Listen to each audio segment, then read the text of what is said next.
はい、皆さんこんにちは。今回はファントムレイジで強化されたメルフィーを紹介します。今回紹介する構築はガチ構築で、展開ルートからデッキプラン、構築の細部まで紹介していきます。構成はまず1つ目に新規を絡めた動きの解説、2つ目に各種カードの採用理由を解説していきます。それではやっていきましょう。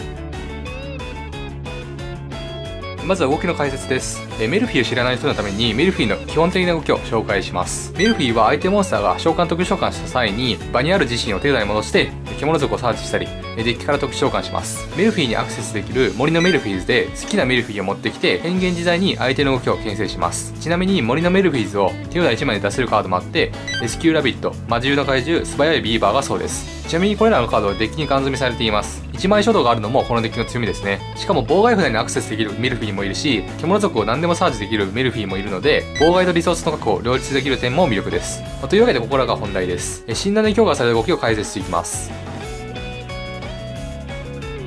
今回の新規でメルフィーに革命を起こしたカードがワクワクメルフィーズですね。発売前はアーゼウスになるヒット候補とか言われてましたが、それどころの作業ではなかったですね。まずこいつが強いのはさっき言ったアーゼウスの素材が大きいのは確かです。それと自分のメルフィーが全員相手の顔面に殴れるのでライフ取るスピードも結構桁違いに速くなったことも事実なんですよね。これによってメルフィーの抱えていた課題を解決してくれて正直これでお腹いっぱいなんですよね。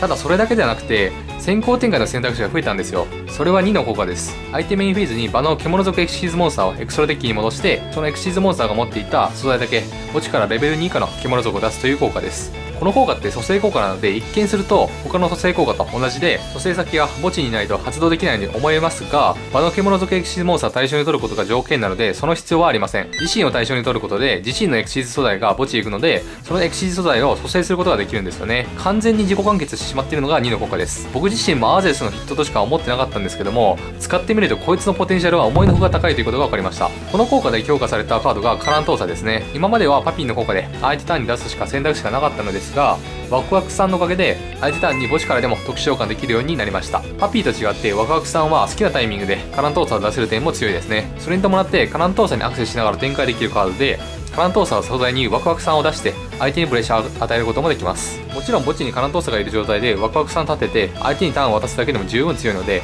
ワクワクさんの使い勝手がヤバいです。次の新規のメルフィーが獅子王アルファですね。こいつに関してはパンクラ以来の高校汎用カードとして有名なのですがその点は今回は触れません。あくまでメルフィーでの使い勝手を、紹介していきます。まず効果自体が完全に高校寄りで、除去の質も優秀なのでメルフィーにとっては非常にありがたい新規です。さらに特筆すべきは自身が獣族である点でキャッシーでサーチできるんですよね。サーチできるのはかなり優秀でキャッシーから、サーチするモンスターのヒットがこいつになります。なお今まではポップイヤーの飛行体をサーチしていましたがついにこのデッキから抜けました。その理由はね後ほど解説します。こんな感じで高校のまくり札がアーゼウスだけじゃなくてアルファもいるのでメルフィーで高校を取った際も全然困らなくなりました。最後にアーゼウスですね。発売前に話題になっていたカードですがメルフィー新規です。というか意識してデザインされたかのようにメルフィーとかなり相性がいいです。ワクワクさんで、直接攻撃した後に出せるし戦闘破壊耐性を持っているセイントレアで殴った後にも、重ねることができます。ただし注意してほしいのがワクワクにアーゼウスを重ねると獣族の展開がここで途絶えてしまって別途展開札が必要になってくるんですよね。ワクワクの蘇生効果でメルフィーを蘇生することで後続のリソースにつながるので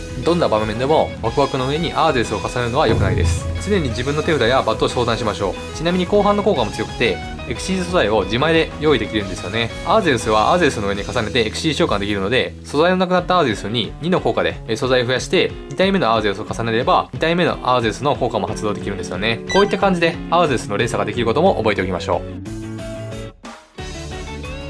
はい、というわけで構築の紹介です。その前にまずは回し方で意識してほしいのが妨害とリソース確保を両立していくことですね。妨害札がカラントーサ、誘発、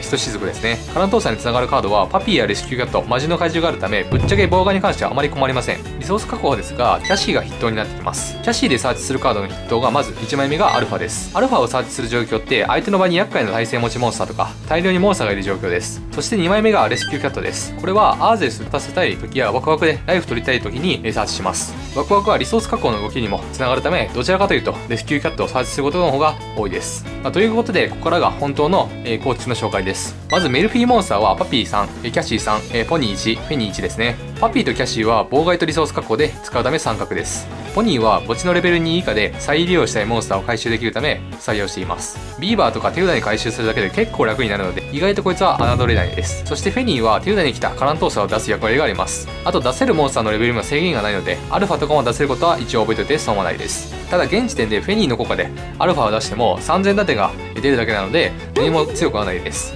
そしてカラントーサが2枚ですね。ワクワクで2枚同時達しできるので2枚にしているのと、パピーの効果でリクルートする筆頭なので最低2枚は欲しいと思います。ただカラントーサに関しては手札に来たら腐るカードの筆頭なので無理に枚数を増やす必要はありません。次に展開札のキャットとビーバーです。展開札としては基本的にビーバーよりキャットの方が強いです。キャットはカラントーサとかメルフィーモンスター持ってきながらワクワクを出せますが、ビーバーは墓地が超えていない状況だとどうあがいても森のメルフィーズしか出す候補がないんですよね。たださっき言ったポニーで回収できたり、最低でも森のメルフィーズやセイントレアに繋ぐことができるので弱いカードではないです。誘発はウララとゾージーです。ウサギとかベイラー入れてましたが、やっぱりこの2枚に落ち着きました。ウララだとこのデッキの苦手なゾージーを止められますし、ゾージーは展開系相手に展開抑制できるので、この採択は悪くないと個人的には思っています。そして獅子王アルファが2枚です。3枚はさすがに多いですね。サーチもできるカードなので2枚でいいです。素引きしても使いやすい点を考慮してこの枚数です。魔法は追いかけっこが1枚です。魔獣の怪獣から動くときに4体目の獣族を出したいときに使います。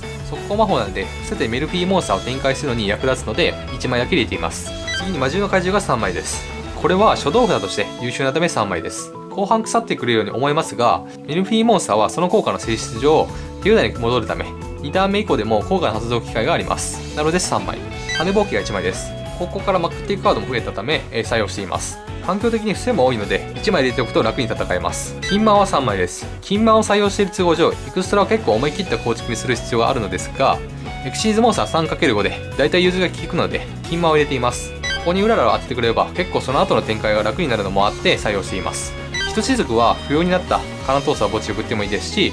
そもそもメルフィーはパピーやキャシーでカード枚数を増やせるので一しずくのコストにはあまり困らないです。メインデッキから展開系も見れるため、このデッキの苦手なデッキに対して対策できることもいいですね。先行後どちらでも使いやすいのはありがたいため3枚です。そして儚が3枚。これは誘発がきついのもありますし、墓地利用デッキもあるため採用しています。そして罠の1枚がメルフィータイムですね。森のメルフィーズからサーチできるバランスカードです。単なる妨害カードとしてだけではなくて、ワクワクの打点を上げる役割もあることは覚えておきましょう。ということで、不採用カードについて質問が飛んでくるだろうと勝手に予想して不採用理由について解説していきます。質問1、まずはアークデクレアラー。こいつは一つずつある環境でかなり強いモンスターです。このデッキにポップイヤーを採用することで簡単に出せます。ただ耐性も何も持っていないアークデクレア出しても無効化効果を使う前に除去されるためあまり強くないです。アークデクレアを使って強い状況って他に制圧モンスターがいる時とか耐性を持たせることができる状況なんですよね。なので今回は不採用にしました。あとポップイヤーって自分のフィールドに、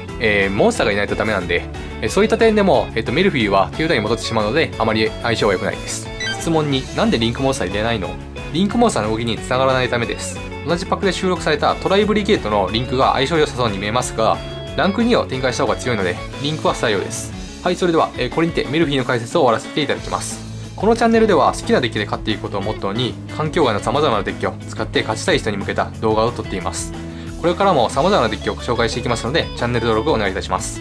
それではご視聴ありがとうございました。また次の動画でお会いしましょう。バイバイ。